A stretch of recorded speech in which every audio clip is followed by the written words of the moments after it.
Good morning, good afternoon, and good evening, and welcome back to No Game Scheduled, the show where we talk about sports even when there are no games scheduled. I'm your host, John Mastay, joined alongside, as always, Matt Lamsky, Anthony Hudson, and Caleb Bernard, who just got back from the gulag with a bucket of schlop. What are you eating, bro? It looks like you're just spooning stuff out of a pot. It's goop. What is it? It's goop. It's goop. It's a burrito. I don't know where you got that from. You might want to send it back. Anyway, let's get right into it. There's a lot going on in sports. We took a little bit of a break last week. I had some personal matters to attend to, but we're back here today. And also make sure you check out our UFC episode coming out later this week. I'll talk about that a little bit later. But John, let's get right into it. I flipped a coin earlier. We're gonna start with the NBA Finals, which concluded a few short days ago. The Oklahoma City Thunder defeating the Indiana Pacers in 7 games. This was a really good series. It could have gone down as an all-time great series, but unfortunately, I think the legacy of this series is going to get muddied a little bit, and that's what I want to bring to you guys. Obviously, and I'll go to you first, but Tyrese Halliburton tears his Achilles first quarter of Game 7, and how is this series going to be? How is this finals going to be remembered? Sadly, this final is going to be remembered as an asterisk, man. It's kind of sad. Like, both teams been fighting hard. Both teams have been getting there all throughout the series. But Game 1, literally Game 1 of Game 7, the two best words in sports, you get injured and you tear your Achilles. Out of all injuries, that's one of the worst injuries you could get in basketball. Everyone knows that. And that's just so tough. I feel like shout out to TJ McConnell for coming in and just playing amazing basketball. Everyone, not everyone, but pretty much all the other key role players played good, but you could tell, man, they just could not keep up with OKC and get that comeback that they needed. And if Tyrese Halliburton was there, who knows, man? I feel like if Tyrese Halliburton was there, he would have came back. Did you see those 2 threes he hit in the first quarter? Lights out. Missed 1 3, got the rebound back, threw another one to him. Bang. I'm like, bro, Tyrese Halliburton might literally drop 40 points. So we'll never know, man. We'll never know. Shout out to SGA. He deserves it. I'm not taking anything away from him, but we would never know, man. We would never know. Caleb, what do you think? This series, I feel like, could have been one of the best finals, but it was so unfortunate to see Tyrese go down. It was so, I watched it live and I'm just like, oh no, like this is just, and the Pacers put up a pretty good fight without Tyrese. If they're one of the teams that Tyrese goes down, I feel like they're so well built that they can compete. But you can't compete with an OKC team like that. They're the best defensive team, hands down. And once I don't know what he said in the second half, but they locked in and they really took care of business and won that series. Matt Lamsky, you are the Indianapolis guy of this group here. You love the city, you love the teams, you love their minor league teams, you love their intramural, Sunday night volleyball teams that they have at the rec center in Indianapolis. Matt, what was your reaction not only to the Halliburton injury at game time, but just your reaction to how the series ended up going? I'm reacting to the Halliburton injury. First off, my dad told me, this is funny, John laughed at this. My dad told me... Prepare yourself for the stupidest shit you ever heard in your entire life, by the way.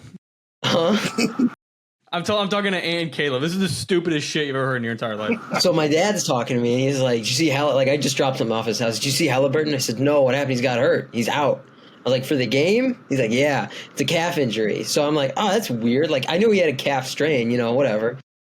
So I go and pull up the video on Twitter, and, he's like, my dad's talking, he's like, there's like a bubble that goes up his calf, and you see it. And I'm like, a bubble? Was he have an air bubble in his heart? Is he gonna die? And I'm looking and I'm like, we've all seen the videos, of all the, you see it, like the calf moves up like 3 inches. And I'm like, oh, he tore his Achilles, he's done. Like, he's done. My dad's like, no, I think it was a calf industry. I was like, no, Dad, his Achilles is gone. That thing is gone. It was, where he lost it? He lost it in Indianapolis. It's at Gamebridge right now. It's gone. And my dad was like, no, I'm pretty sure it was the calf industry. I was like, Dad, no, he's done for next season. He's done. And Operation we're Against Your Dad. Shout out Matt's dad. I love Coach Dave, but man, that I could not stop laughing. I could not stop laughing at that. And so, like, obviously, when I saw that, I was like, man, it's over for them. Like, I didn't think they were going to win. They did put up a good fight, but he's the heart of that team. I think Pascal Siakam is the best player on that team. For sure. Right? That's what I think, especially towards those last couple games. I mean, Tyrese had like a 3-point game or like a 10-point game. You don't want that from your top guy, which is why I think Pascal is the top guy. However, the heart runs through Tyrese. So when he's down, it's over. I will say there was a lot of people that stepped up, and I mentioned that this was a deep Indianapolis Pacers team, and I think we did see it. I just think it just came down to they were demoralized, and I think Obi Toppin was the one who was demoralized the most because he made the pass to him. I mean, it's hard not to feel bad when you feel like it's your fault, even though it's not his fault. And I really don't think that any player would have done anything different. I mean, we saw it with Kevin Durant, and I don't think Durant, that wasn't even an elimination game. I mean, it was a while ago, but I don't think that was an elimination game for the Golden State Warriors, was it? I don't remember. No, I don't think so. So he didn't even have to play. This was this was game 7. So as Tyrese, how do you knowingly sit out game 7? And like as the trainers, how do you look at them and look at that player and be like, hey, like, sorry, you can't play today. We just don't think it's good. It is such a terrible and terrific spot to be in. I will say my brother-in-law was at the watch party at Gamebridge. It's like $5 tickets. They're just letting people in. Resale value is like $100 for those. And I texted him right when I found out. I was like, hey, did the air get sucked out of the stadium? He said people started leaving and it was dead silent after Tyrese got his injury. Like, the air sucked out of the stadium. As far as the series goes, my reaction to it was, I think, by far one of the best series I think I've ever seen in my life. It was fantastic. The only series that I think tops it is 2016. I'm not a huge LeBron fan. I do think it's a really hard conversation to call Jordan the GOAT now. I mean, it's hard. But, man, that 2016 series just holds a special place in my heart. So I'll say this. We're not going to see the Pacers back next year. I don't know who we're going to see there next year. I think if the Knicks stay healthy, it'll be the Knicks. I was on the phone with my friend from Wisconsin. He's a physical therapist, and I was on the phone with Jalen Brunson. Yeah, I talked to him. No, I was on the phone. He's a physical therapist, so I asked him about the Tyrese injury. He kind of laid it out for me, a good point. And he goes, hey, man, that the calf injury, he goes, that does lead to an Achilles because you're having to, put a lot more strain on different parts of your body, right? And I get it. And I told him, I go, listen, man, you're very well going to see Pistons Knicks in the Eastern Conference Finals next year. I mean, oh my God, that sounds like hell. I'm not watching that series. The Pacers, Tyrese is out. Maybe Rick Carlisle, which I'm gonna real quick before I go to that. Got to give Rick Carlisle. I gave him props in our last episode. I'm going to give him even more props now. Caleb, is your computer a fucking jet turbine right now? What the fuck, man? No idea. The entire this is like Kendrick Perking, JJ Redick go, Perk, is that you breathing in my ear? Your computer sounds like it's about to blow up. Was that my AC you hear? Yeah, maybe. Turn it off, see what happens. Oh, dude, it's gonna be like 100 degrees in my room. Oh. I'm not crazy, right? You all hear it too, right? No, I hear it. I don't know if it's his AC or my AC. And no one said anything? I'm pretty sure it's Caleb's. Let me go turn my Perk, is that you breathing in my ear? You hear it right now? Yeah, I do. So maybe it's ants. But ants isn't. Turn it off. All right. Oh yeah, it's gone. All right, it's gone now, dude. Oh my god. Oh fuck right, dude. My room's gonna be like 100 degrees.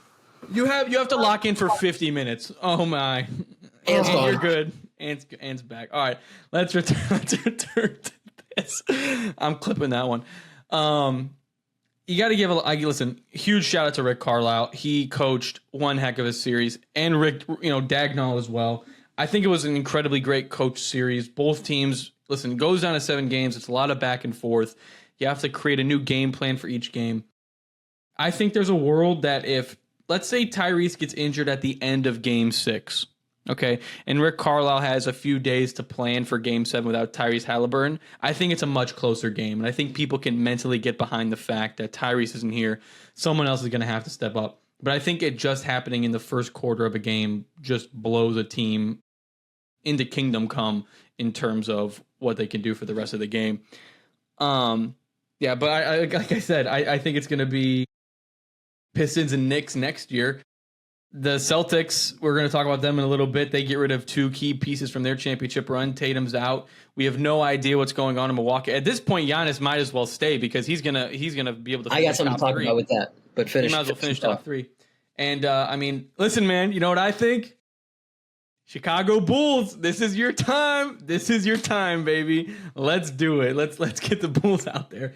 Is there anything else you guys want to say about the NBA Finals before we move on to the general NBA landscape? Caleb, is there anything you want to add? I would like to ask a question, right? So obviously we've seen the Tyrese injury and the KD injury in that in the final against the Raptors. Do you guys think the playoffs are too long? Yeah. Or like the season in general? I do. No. Or the season in general? Season, no. Playoffs, yes. I think what they should do is the first round needs to be 5. 5 games, yeah. Yeah. We should not be going to 7-game series in the first round. It shouldn't be happening. It shouldn't be happening. And you know what you're asking for is like an extra 2 games. Excuse me, an extra 2 games. My whole thing is like I saw someone today, Caleb. I know you're referring to because it's a big topic of conversation online where it's like a lot of people are saying we need to shorten the NBA season. The NBA's been doing 82-game seasons for a long time now.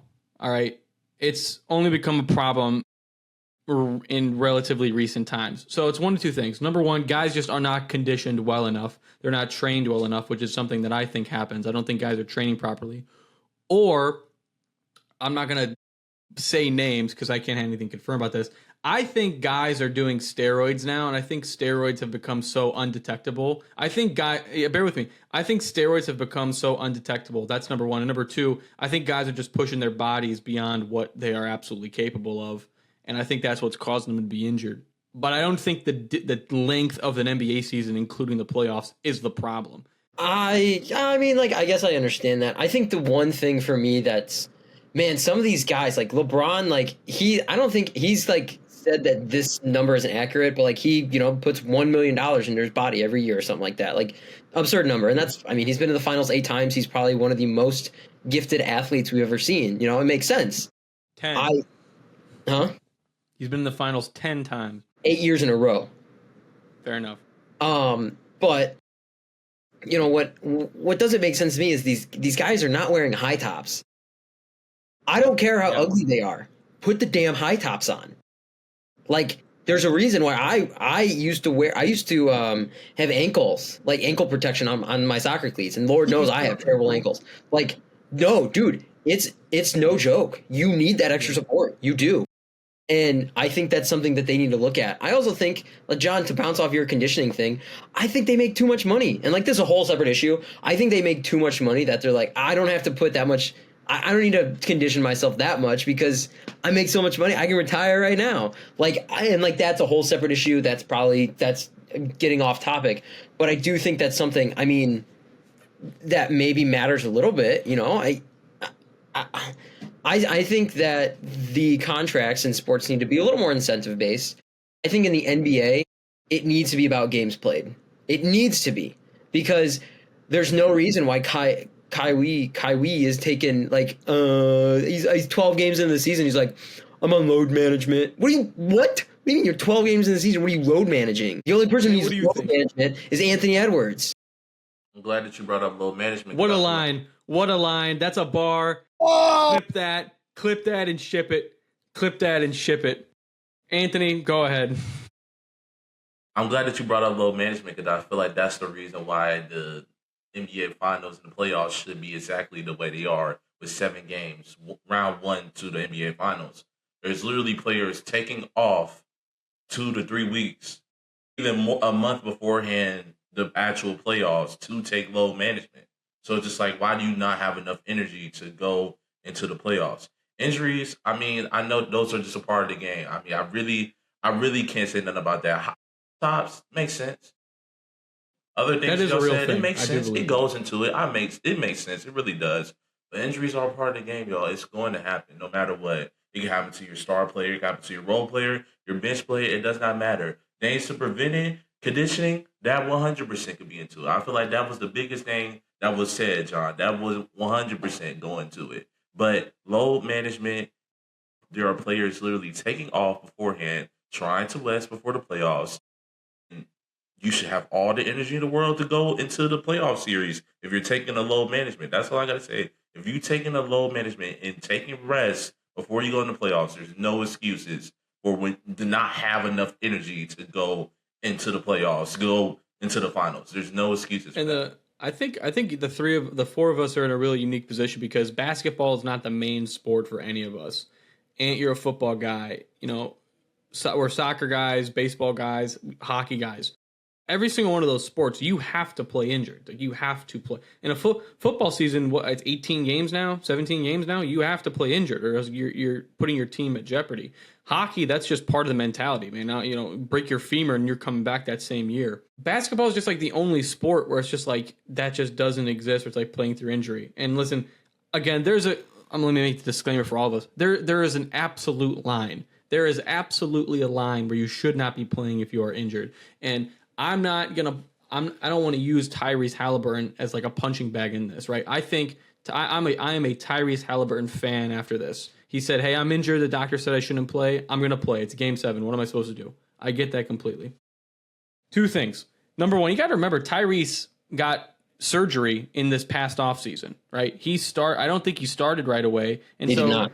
In terms of conditioning, he didn't get through training camp. He didn't get to build himself up. He had to build himself up during game time at the beginning of the season, which is why the Pacers did not start well. And here's the second thing. Looks like I dropped back in. I completely forgot about it. I lost it. We can move on.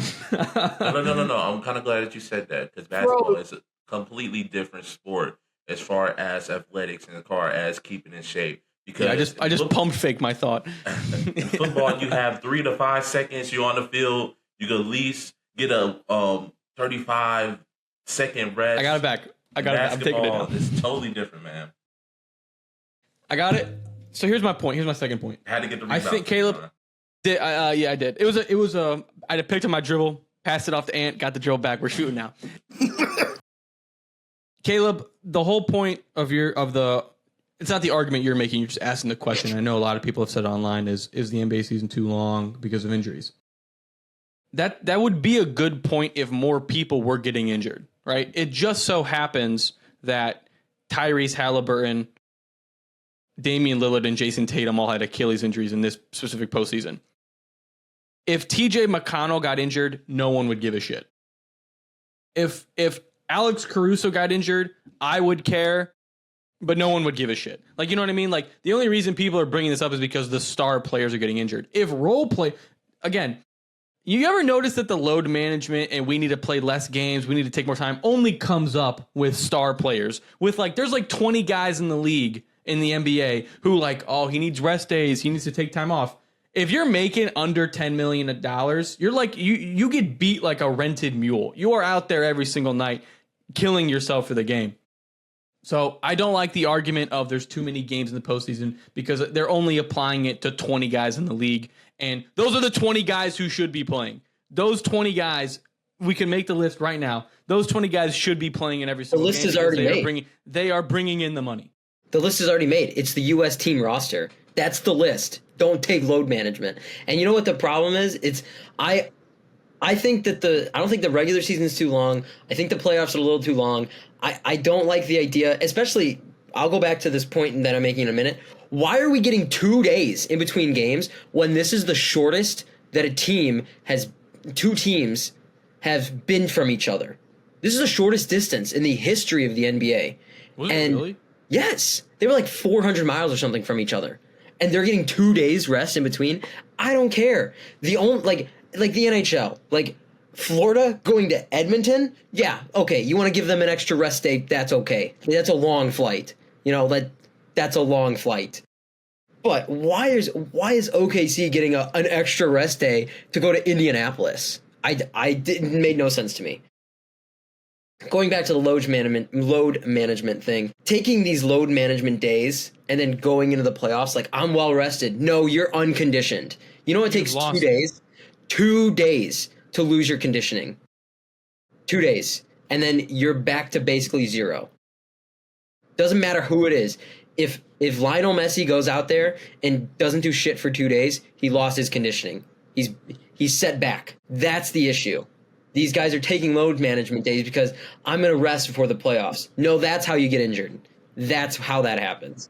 Tyrese, different situation because he didn't play, I think it was the first 20 games of the season. Different situation. He was coming back from that injury, But no, these guys that take days off, like, I'm going to take like a week off before 3 weeks before the playoffs. We already made it. Nope, you're done.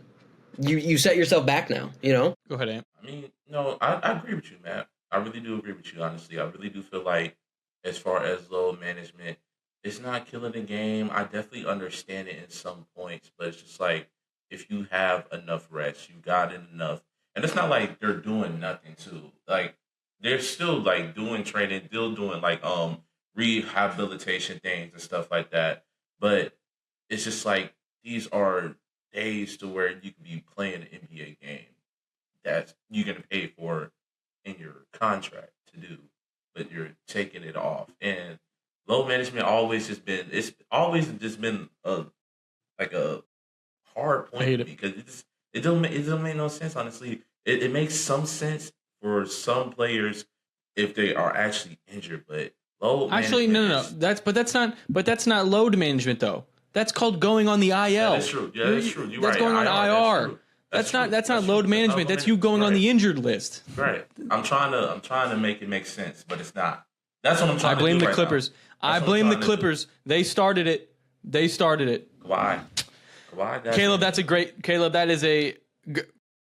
By the way, Caleb's sub name on Riverside is Woj Management. I respect that. Is that Woj right there? Woj just released a tweet. I'm coming back. He announced it. Caleb, good question. Let's switch sports now. We were just talking about it a little bit, the days and the breaks in between Edmonton and Florida. The NHL Stanley Cup Finals are also concluded. The Florida Panthers go back-to-back like Jordan in 96, 97. That's the only time you'll ever catch me making a Drake reference on this show. Matt, Caleb, I'll let you guys take over here. Matt, you can go first. You and I pretty much watched outside of Game 7, I think you and I watched every single game together of this series. What a sensational series. I enjoyed watching it with you. I enjoyed watching the series as a whole. But what was your thoughts on it, on the Panthers winning? Just give it to us, Matt. What is going on? What just happened? Playing Donkey Kong? What is going on, bro? He's playing Minesweeper and he just lost. I have Go ahead. a bone. I don't know how I feel about it. Like, obviously, Florida was the best. Okay. Man, figure it out, brother. What's going on here? Disconnect everything from the studio. He took the mixer from the studio. Bro's playing Pac-Man right now. That's crazy. Bro's playing Congo Bongo right now. Do you leave? So, going on. Y'all can still hear it? Yeah, but now we're echoing. I don't know what it is, bro. I disconnected everything, bro. I don't know what it is. Disconnect your internet? It's a demon, bro. I'm hearing too. Yeah. Is that me for real? Yes. What the heck? I disconnected everything. I think you just need earbuds. I guess you need to put your earbuds in because we can hear you, but your audio's coming through like. And we hear us. Yeah. So just plug like. You said you can hear me? No, we can hear ourselves, and we can hear you. Oh, okay. You're fine. We just need you to put some earbuds in. Okay. What? Yeah. Help me.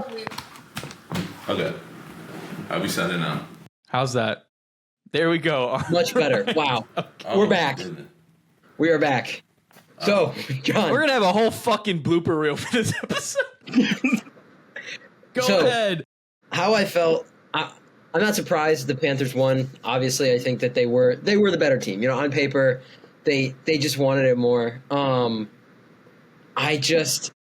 am so disappointed in the result. I really thought that Yeah. we were going to see a better Skinner, because Skinner gets pulled, and Caleb can attest this. Skinner will get pulled for giving up naturally, rightfully. He'll get pulled for giving up 5 goals on 2 shots somehow, and then next games he comes back and he's got shutouts. And that's what I was expecting. That's what I thought was going to happen. I was like, he's got 2 shutouts next game, easy Game 7 in Edmonton, and no, he just sucked. And you know what? I think that Edmonton, and I mentioned this before, I mentioned this at the trade deadline. John Gibson was being shopped around by Anaheim. And I was like, Edmonton needs to jump all over that. And they didn't. If any other goalie was in net, they would have won. But I think I texted you this, John. If you have 2 goalies in the Stanley Cup Finals, you don't have any. You don't. Great. Yeah. You need one guy, man. I don't know who to start in Game 6 of the NHL Finals during our elimination game, brother. You already lost. You lost. You're done. You lost the game. First of all, it doesn't help. I said this. I think I texted this to you guys after the first period of Game 7. I said Edmonton's defense is not doing Skinner any favors. So that's your first problem right there. Let's not throw Skinner and what's the other guy's name? Something Lay. Picard. What is it? Oh, Picard, yeah. Let's not throw him under the bus because the Edmonton defense was just bad. They were not good whatsoever. That being said, you do have to stop the shots that are going on net. You really do. Caleb, you're the first person ever to tip your cap without actually touching it. I saw that. I wanted everyone to make note of it. What was your thought on this series, but more importantly, Game 7?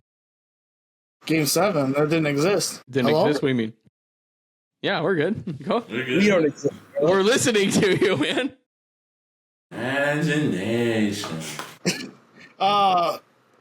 This series, you know what? You guys are writing for Edmonton, right? Something told you,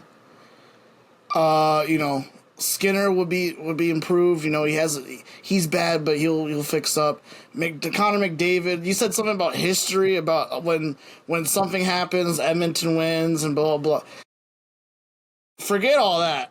Florida came to play hockey. Stuart Skinner did not come to play hockey. It's just simple as that. That team were like fighter jets just swarming in and just absolutely destroying Edmonton. The forecheck, Seth Jones. There's a lot of that going on, by the way. There's a lot of that going on. Fighter jets flying in and destroying things. Matthew Tkachuk, Sam Bennett had a great series. Nah, Sam Bennett is a piece of shit. He falls. No. He falls on goalies purposely. I saw that shit. We all saw that. He's a piece of shit. He's a great hockey player, but he's a piece of shit. We love pieces of shit in hockey. That's the thing. We love them. We love the goons. We love Andrew Shaw. Chicago loves Andrew Shaw.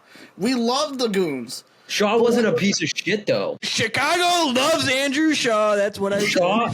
Shaw was not going out there and purposely injuring people. He was just physical. Yes, he was. He was trying to kill Zdeno Chara anytime they were on the ice together.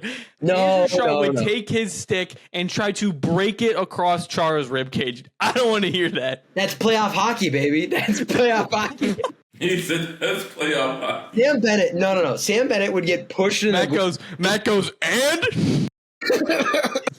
Sam Bennett would get slightly nudged in the goalie, and he'd be like, oh, I have to land on his leg and break his ACL. No, he was a piece of shit. You know who else? I don't want to say piece of shit, but Brad Marchand, he's an instigator. He's a fucking great instigator. But I don't think he purposely hurts people. You don't give people who purposely hurt people the captaincy in Boston. You know what I mean? I think Sam Bennett's a piece of shit. Andrew Shaw had grit. Well, I'm glad you said that about Sam Bennett because he's actually here right now. Let's bring him out. In a sport that celebrates goons, I don't want to hear any complaints about Sam Bennett or Tkachuk or how physical and how, do something about it. This is hockey. We're not playing badminton here. If your best Evander player, Kane, no, it was a very physical series. Evander Kane, you could totally tell that he used to beat his wife, man. He was going all out. Wow. you should have just. Oh, I can't even, man. I mean, yeah, There's always a like- line. There's always a line, and Matthew just goes a little bit too far. Let me ask you guys this. This Florida Panthers team is a dynasty. 3 straight Stanley Cups, 2 straight wins. I mean, again, I'm not inflating our own egos. The last time we've seen anything like this was the Blackhawks in the early 2010s, right?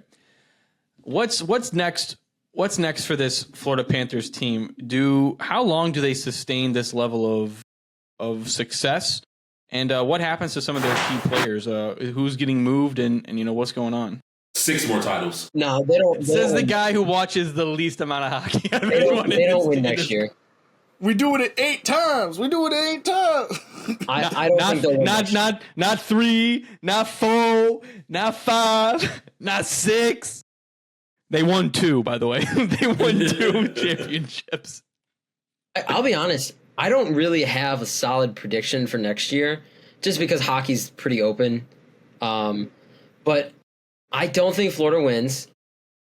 They I don't think almost Toronto. lost this year twice. Huh? They almost lost this year twice. Yeah, Toronto. Ironically, Toronto pushed them to the brink. Prior to being in the Stanley Cup, yeah. And then Toronto pushed them to the brink. They pushed him to the brink, and then Toronto pushed Austin Matthews off a cliff after what he did in that series. Well, okay, so here's the thing. I don't think Florida's winning. I think they're going to lose some pieces. Obviously, Brad Marchand's up for a huge contract. Boston, man, that Boston trade is looking worse and worse. You know what they got? You know what they gave For you know what they got for him? They got a conditional first-round pick. Conditional. You didn't even get the first round. Most people don't. Most people. I had to explain this to someone recently. The Conn Smythe Trophy. Maybe I don't even know if you know this. The Conn Smythe Trophy, the MVP of the Stanley Cup, encapsulates the entire playoffs, not just the finals. If it was just who's the best player in the Stanley Cup finals, those 7 games, Brad Marchand would have won the Conn Smythe Trophy winner. Oh yeah, 100%. That I hate him. I can't stand him. I'm a Blackhawks fan for life. I remember what he did, but I think Gretzky said it on the TNT crew, and it was so accurate. This is a guy you hate until he's on your team, and then you love him, and that is very much true. if I had that type, the Blackhawks need that type of player right now. Dude, I would totally offer Brad Marchand a contract before I offered Mitch Marner one right now. Absolutely. Yeah. Absolutely, I would. Because at least he's going to be a positive to your locker room. Mitch Marner is a net negative on your locker room. Yeah. Well, there he is. Joining us a little bit late, halfway through the episode, is I forgot what title I gave Rob, but swag contributor Rob Aguirre. He just got back from Costco. He bought 800 pounds of beans, and now he's here for us. Rob, welcome back to the show. It's been some time, brother. Yeah, it has been. I've been trying to make some time to be able to get in here. I'm glad I finally am. It's been a while, man. I missed you guys. How you guys all doing? Doing good. We're doing good. We've had a couple of bloopers this episode, so we can't wait. Hopefully your Wi-Fi and asteroid doesn't blow up your apartment complex. You joined us in the middle of a conversation. We were talking about the Stanley Cup Finals. Did you watch the series at all? What was your thoughts, if you had any? I caught a little bit of it, not as much as I would have liked to. But the biggest thing is, just that Florida Panthers offense. It's that their lines that they have might be some of the best that I've ever seen, just with how electric they are, with what they're able to do so quickly. The biggest one I remember, it wasn't actually in the Stanley Cup, but it was back when they were playing the Stars. I was at the bar and I was watching, it was the Timberwolves and OKC. I was paying attention to that game. I kept looking over to my left at the other TV. It was 1-1. I swear I'd looked away for 5 minutes, looked back, and it was 5-1. Just how quick that they're able to do everything. And you have probably the best player of this generation right now, Connor McDavid, and he just can't get past this team. It's crazy. That was literally us the other day when we was at the bar. Literally us the other day, John. Remember that? Every time we looked up the score, they were literally scoring. Yeah. I think me and Ant, I think was that the one we were playing bingo with? Was this bingo? Mm-hmm. Yep. I think So me, Caleb, and Ant we're playing bar bingo, and we'd focused in right. By the way, Caleb was absolutely robbed out of $7,000 We'll tell that was. story another time. Definitely Completely was. robbed. Completely robbed. Also, Ant won 3 rounds. Investigate him. He got a free. I will say though, Ant got the worst prize of the night. He got free tickets to a White Sox game. Why that? Why would you give that away? Somebody's gonna break into his car and leave 2 more tickets. Yeah, exactly. But yeah, I think it was Edmonton versus Dallas, or I mean, maybe it was, I can't remember who it was, but it was just like we looked up and we're watching. I'm like, oh, cool, and then we look down and I look up and I think Caleb goes. My best Caleb actually goes. It's 6-3. It's like, what happened? So yeah, very true. Is there anything else you guys wanted to say, Matt and Kayla, about the Stanley Cup Finals before we move into our Bulls conversation we were going to have? I will say this. There's one winner in the NHL. No one's thinking about him right now. But Gary Bettman is somewhere just absolutely loving life. Because he's got hockey. He's got champions of hockey in Miami, Florida. And he's trying to grow the game. There's a large Cuban population, a large Puerto Rican population, a large African American population over there, and he's got the champions over there, and he's trying to make sure that he's got some hockey players coming out of there as well. He's swimming in his little Scrooge McDuck pool of money as he hears no flocking playing. He's trying to convert some Mormons over in Utah as well. No, there's something that keeps getting brought up in this last finals, and that this Florida Panther team is the greatest team ever assembled. No way. I don't care what you say. The greatest team ever assembled. I'm probably biased. 2013 Hawks. Biased. My God. Oh man. Don't care. They'll beat Florida in 4. What? No, Wow. no. Okay. Yes. I don't even watch that. They're Oh, insane. no. They had a shortened season. They lost 12 games. It was a shortened season, but they lost 12 games. I don't know, I got 5 were in OT. I got a special place in my heart for that 2015 team. That series against Anaheim, one of the best series of hockey's ever. Rob, you missed it earlier. I'll give you a recap a little bit. We were talking about the NBA Finals and obviously the Tyrese Halliburton injury and kind of what this means. We shortly talked about what it means for the future of basketball. Me personally, I think right now I'm going to put money in the bank. Put money on going to Hard Rock tonight. I'm putting money down that we're going to see the Detroit Pistons and the New York Knicks in the Eastern Conference Finals next year, simply because the East is just completely blown to pieces. I called you today. I'll let you guys in. I called it my own personal 9/11. I got the news that Kristaps Porzingis was traded from the Celtics. I cried. I'm on a walk after work. I fell to my knees. A sprinkler came over me. I thought it was raining. It was terrible. A terrible experience. So, Rob, what do you think of the state of the East this upcoming season? And that question we're talking to is, do the Bulls have a chance to make some noise now? So I'm not mad at your Pistons selection, all right? I really like what they're doing over there. Cade is amazing and not even getting it. And then you got Duran, just the whole team. I like what they're building. Don't sleep on the Magic, all right? Don't sleep on what they're building down there, especially after getting Desmond Bane. Desmond Bane, I'm a big fan of, and putting him next to Wagner. You still got Suggs. You have, of course, Paulo. Cook. And, I mean, I like the way that team is built, too. Now, talking about the Bulls, the easy answer is going to be no. No, that they're not going to make any noise. But I guess anything's possible with how weak the East is going to be. I saw someone tweet, there is actually a chance if you look at the entire league, there's a chance that the Eastern Conference might not have one player that's in the top 10 players. Yeah. Think about that. If Giannis is traded, Depends on where Giannis goes. Who'd you Caleb, say? the bit's over. We got it. All the bits over. Damn. Yeah, all right. I will sleep on the Magic. They're terrible. What's Desmond Bane gonna do? Except look like he's built like he's 5'8" and just huck the ball up like he's throwing bricks. spread on the the other side floor, of the man. building. Spread the floor. That's what they need. Yeah, because he's fat. That's what you spread the floor. If you put 2 defenders on him, they're wider apart. That's how he spreads the floor. John's a hater. D1 hating right here. Y'all in Orlando, man. Y'all, Paolo Bancheros are going to be a beast, bro. I love I love Paolo. I feel like I he's really the next do. Carmelo Anthony, like for real. Since- Like he since has he that. was- And you're talking about that he's third-year next- jump. That next third-year LeBron. jump next year. Yeah. We mentioned it. I mentioned it. We're gonna go. Matt, you said we're gonna go back to it, and so we'll go to it now. I said at this point, if you're Giannis, you have to stay in Milwaukee. I mean, you're Yes, I had something to Why talk would about you- that. Yes. Why would you, if you're Giannis Antetokounmpo, there is no reason you should go to the Western Conference where it is going to be a dogfight. You'll open up your newspaper Thursday morning. The standings will be one way. You will open it up the next night. Standings will be different. Obviously, it will be a different newspaper. I don't know if you know this. Newspapers do not change overnight. You got to get a new newspaper. But the standings are going to be different for the West consistently.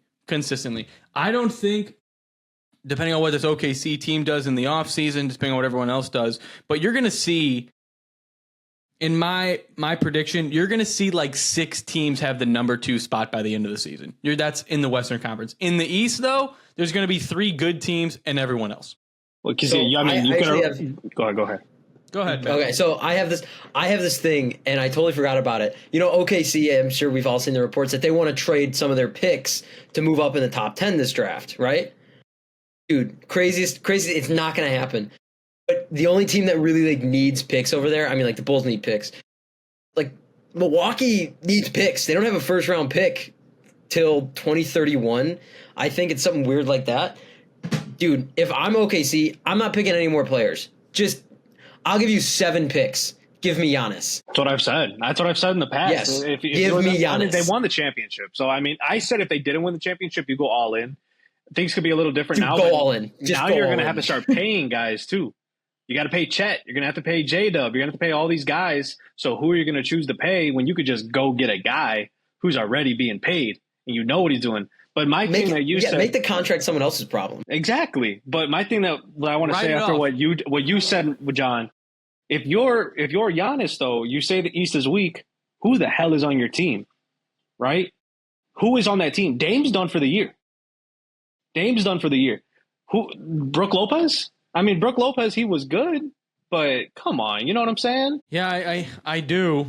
I really do. Maybe they can sign somebody. I don't know what free agency looks like for the NBA. Maybe they can just go get somebody on a 1-year deal. I don't know, some vet guy.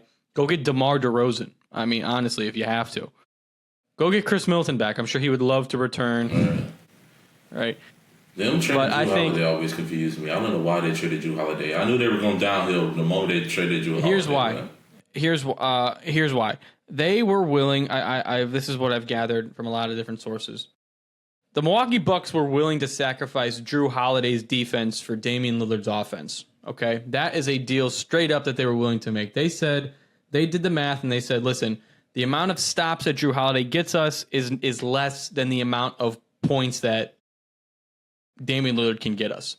However, they did not count on the fact that the Trailblazers were going to release Drew Holiday and the Celtics would have picked him up. If you ask the Milwaukee Bucks right now, hey, would you still get rid of Drew Holiday if you knew he went to the Celtics? They would have said no. That's correct. That makes sense. That's my point. So- Now Drew Holiday's back with the Blazers. So here's 3. I just looked this up. That's hilarious. Talking about the Bucks. 3 trades that the Bucks could potentially do to improve their team for the year and to like shake up the league a little bit, right? So here, I'll name all 3, see which ones you guys like the best. So this one's a 3-team trade. This actually includes the Bulls. So the Bulls would get Kyle Kuzma, Andre Jackson Jr., and a 2031 second-round pick. The Magic get Pat Connaughton, Jalen Smith, Javon Carter, and 2 first-round picks. The Bucks get Wendell Carter Jr., Ayo Dosunmu, and Jet Howard. The second one, Bucks get Cam Johnson, Nets get Kuzma, and 2 first-round picks, both of them being 2031, 2032. And the last one is a trade with the Suns. The Suns get Pat Connaughton and Damian Lillard. The Bucks get Bradley Beal, Royce O'Neal, and a 2025 first-round pick. That's very interesting. I like the last one. Brad, yeah, Do you guys Brad, remember when that's Kyle what- Kuzma put up 0 in a game against the Pacers in the playoffs? You guys remember that? I was sitting here like, who wants Kyle Kuzma? Who's like, Meow. You guys remember when Kyle Meow. Kuzma dropped this stat line in the playoffs? You see 0, 0, He did 0 his best Tony Snell impersonation. in I don't- 22 minutes. I don't like the Bulls one. I don't like that for the Bulls, but I like the last one. I think the last one's pretty last good. one, yeah. what It's we like, do. Phoenix got nothing to lose now. Nothing at all. Here's what we do. All right, bear with me. We God. sign the Chicago Bulls sign Anthony Hudson to a 10-day contract. We then trade Anthony Hudson for Luka Doncic. That's what's up, man. And you like LA, don't you? I love LA. You like LA, don't you? Roscoe's Chicken. No, let me stop. Hey, listen, the Lakers just got bought out. They could use some diversification. They can't afford They can use a big man, bro. They need a big They man. can't bro. afford it. They do They need a big man, bro. Hey, Come hey, on. Anthony, when we say big man, we mean tall. All right, not what you got going. So, But but I let's go I back to think the the original East- question. Go ahead, Rob. I was just gonna say, I think with the East, outside of really New York, Detroit, and Orlando, we don't know what the hell is gonna happen. You got Cleveland. Okay. You got Cleveland. Forget Okay. me about No forget one me has- about Cleveland. No one has said this yet. What about Philadelphia? We don't know. We don't. Does anyone know. care about the Sixers? Nothing is sunny They in should just Philadelphia. blow up that organization. Like just should. blow it up. Yeah, I mean, if Embiid doesn't want to play, I mean, of course, Paul George has been in trade talks since I don't know November. Since he was So born. I don't know what's gonna happen with that team. He resolution's too high. He just showed us a white screen. Yeah, I can't even see it. Yeah. It's the Hawks. Yeah, keep dreaming. Yeah, keep dreaming. You're right. You never That know. bald Hey, fraud you ain't just taking gotta- him nowhere, Hey, bro. you know that scene from Predator when Arnold and Apollo, or what's his name, Apollo Creed, they like dapped Apollo up, right? Creed. Right? Yeah. No, that's me and Ant right now because I'm a Chris Porzingis fan and Anthony's a Hawks fan. We're just I think me, it would be we're going to the finals. the most comical thing if Atlanta made it to the Eastern Conference Finals and then they met the Knicks and then the Knicks lost to Trae Young. Oh Yeah. What man. happened with him? Oh he's man. apparently in trade talks. Rob, have you heard anything about Yeah, Trae yeah. Young? I wouldn't be surprised if he gets moved too. It's going to be. We'll find out what happens with the franchise, like what direction they want to go in, because they've been in. They're the same thing with the Bulls, right? They're in the middle ground. They're in no man's land. Can't win, can't lose. And it's the worst spot to be in. We've been dealing with it as Bulls fans outside of 1 year for at least the past 10 years. So it's rough. I don't know where Trae Young could go. For him, The year before. I mean, one potential. Oh, my bad. Go ahead, Ron. I'm sorry.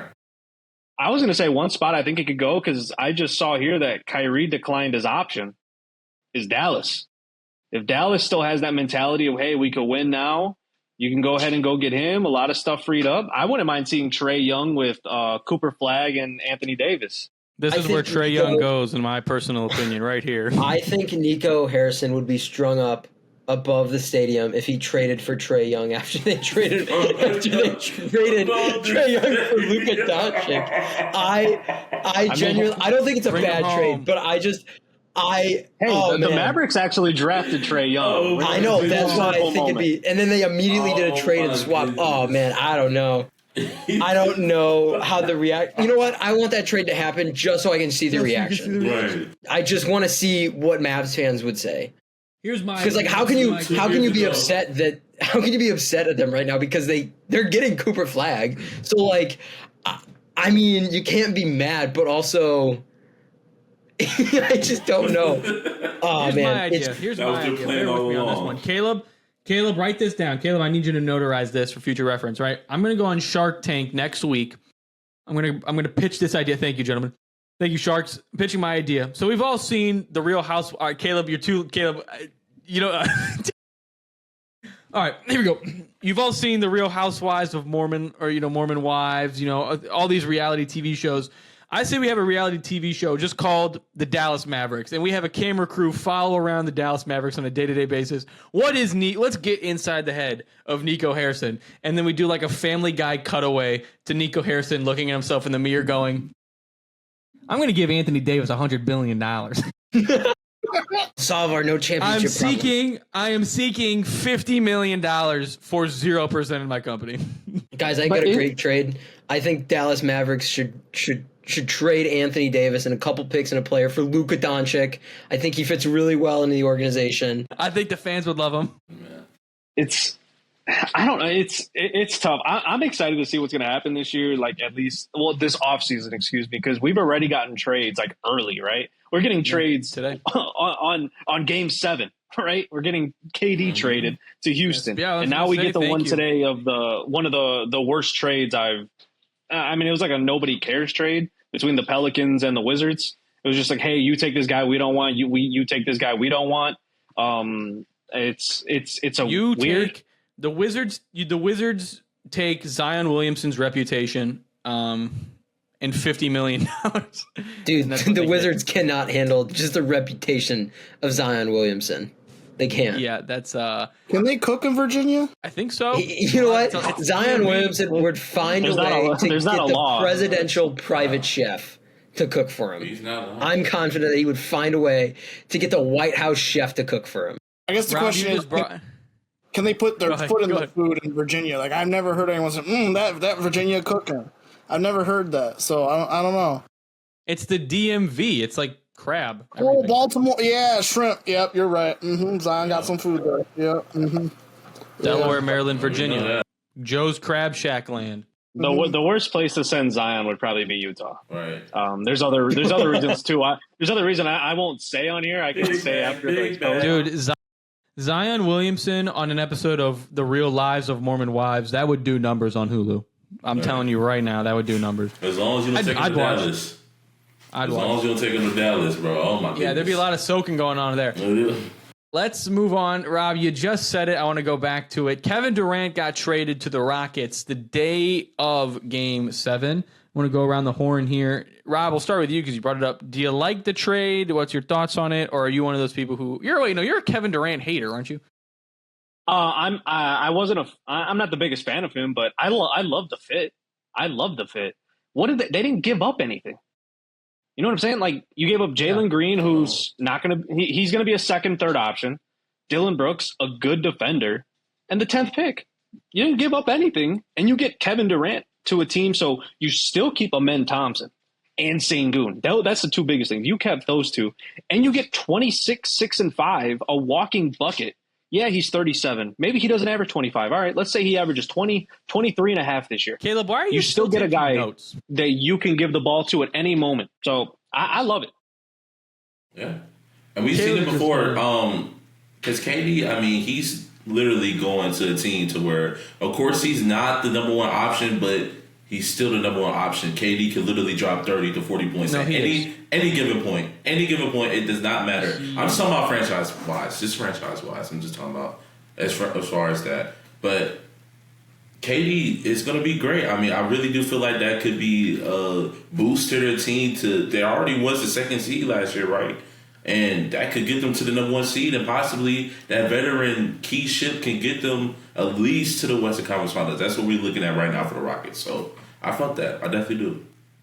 I saw a potential. It was like this guy went through a deep theory on Twitter that they can go through, and it will be to get James Harden back on this team. They'll get rid of Fred VanVleet. You bring James Harden back, and it'll be like a full circle moment. You build that team. You got James Harden at the point, running with Thompson, Durant, Sengun, and whoever you want to throw at the 4. It doesn't matter. Why don't we just get Russell Westbrook in there as well? Why don't we just run back the 2013 Oklahoma City Thunder? Do it. Yeah, I mean, would it be crazy if we got all three of those guys in Seattle? We named the team the Seattle Sonics. And then they lose to the Oklahoma City Thunder in the Western Conference Finals. Wouldn't that be amazing?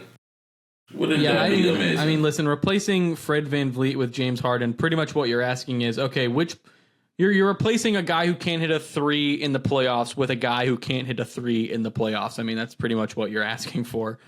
What I'm trying to figure out, I like the trade for Houston. It's a great trade, Matt. You and I were together when it broke. You don't care. Listen, you don't care about second round picks. I mean, you really don't. Nothing's really coming from it. What I'm trying to figure out is, why is Phoenix addicted to just putting all guards on their team? You couldn't get the backup set. You couldn't get the third string center from the Rockets. You couldn't figure out a way to get Steven Adams involved in the trade. You couldn't get a power forward in the trade. You couldn't rope together some third team. If you look at who is actually on the team right now for the Phoenix Suns, it's all shooting guards. There's no one else on the team. No one else. Yeah. That's a joke franchise. Terrible. Where's Devin Booker going to end up? Man. The 5, yeah. Devin Booker's going to be playing the 5 this upcoming season for the Phoenix Suns. Hey, maybe that's one of those guys that the Bucks can go look at as well if they don't want to trade Beal. Well, I know they want to trade Beal, but hey, if you want to blow it up completely, Giannis and D Book, I'm not against that. Not against that at all. I want to give, before we end our episode here, Caleb, I want to give you a couple of minutes here to yourself. Caleb, our last episode, you went on a very strenuous rant about the umpiring in the Major League Baseballs. I wanted you to go down one level and talk about the umpiring in Division I baseball, the College World Series, how the Coastal head coach was tossed out of a game and given an automatic 2-game suspension because the umpire tripped over himself. You were pretty fiery about that when it first happened. Did you not see this? I did not see that, no. I'll give a recap for Ant and for those who haven't. Well, Caleb mentally prepares himself. So there was an argument between the home plate umpire and the Coastal College head coach, and the base umpire then comes up. The first base umpire comes up the line to tell the coach to back off, and he gets in the coach's face, and the coach is like, "I'm not talking to you." So he turns his body and goes back to the home plate umpire. Mm-hmm.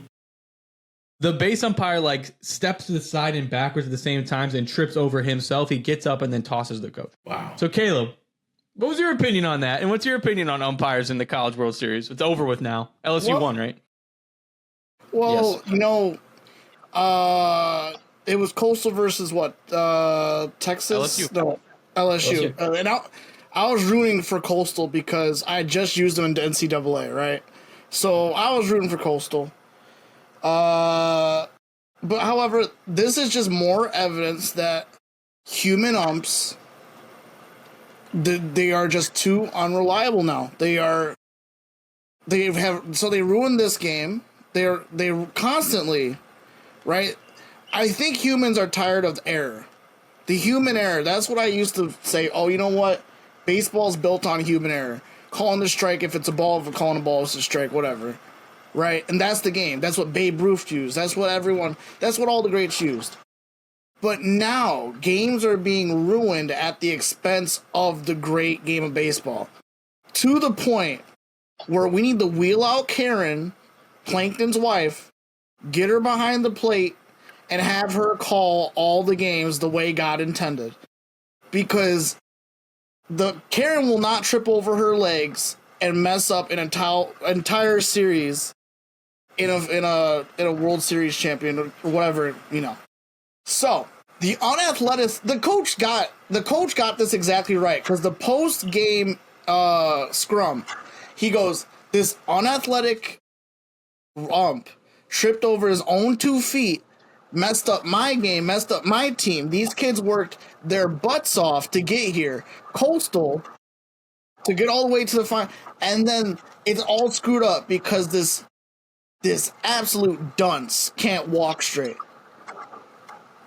So yeah, let's get the robots in, rolling Karen. I'm tired, and let's ununionize these umps because they need to get fired at the earliest convenience.